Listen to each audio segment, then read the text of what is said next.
అస్సలాము అలైకుం వరహమతుల్లాహి వబర్కాతుహు. ఈ యొక్క రంజాన్ మాసపు చివరి 10 దినాలు ప్రారంభమయ్యాయండి. ఈ యొక్క లైలతుల్ కదర్, ఈ ఘనమైన రేయిని మనం రంజాన్ మాసంలో చివరి దశకంలో 5 బేసి రాత్రులలో ఏదో ఒక దాన్ని ఇస్లామీయ షరియత్ ప్రకారం లైలతుల్ కదర్ అని అంటాము. ఈ రాత్రి వేళ చేసే ఆరాధన 1000 నెలల కంటే, అంటే దాదాపు 83 ఏండ్ల కంటే ఎక్కువ కాలం చేసే ఆరాధన కన్నా ఉత్తమమైనది అని అల్లాహ్ ఇలా సెలవిస్తున్నాడు.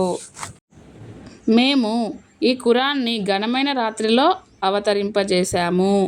ఆ ఘనమైన రాత్రి ఏమిటో మీకు తెలుసా?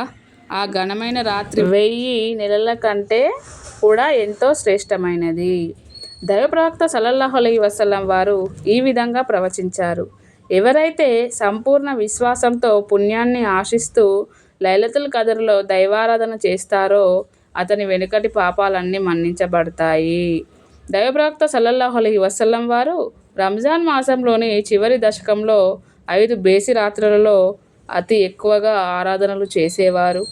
అంతేకాదు, ఈ రాత్రుల్లో దైవారాధన చేస్తుండమని తమ ఇంటి వారిని కూడా విపరీతంగా ప్రోత్సహించేవారు. మనం ఈ యొక్క లైలతుల్ కదర్లో మనం పాటించవలసిన దువా ఏమిటి అంటే, ఈ 5 రాత్రుల్లో కూడా ప్రజలు జాగారం చేసి దైవారాధన, మన్నింపు ప్రార్థనలు, ఖురాన్ పారాయణాలు చేస్తూ గడపాలి. ఈ లైలతుల్ కదర్లో అత్యధికంగా ఈ దువా పఠించాలి: అల్లాహుమ్మ ఇన్నక అఫూన్ తుహిబ్బుల్ అఫ్వ ఫాఫు అన్నీ. ఈ యొక్క దువాను అధికంగా పఠిస్తూ ఉండాలి. దీని యొక్క అర్థం వచ్చేసి, దేవా, నీవు అమితంగా మన్నించేవాడవు, మన్నించడాన్ని ఇష్టపడతావు కనుక నన్ను మన్నించు అని ఈ యొక్క దువా అర్థం. అస్సలాము అలైకుం వరహమతుల్లాహి వబర్కాతుహు. నా ఛానల్ ఫస్ట్ టైం చూస్తున్నట్లయితే లైక్ చేయండి, షేర్ చేయండి, సబ్స్క్రైబ్ చేసుకోండి.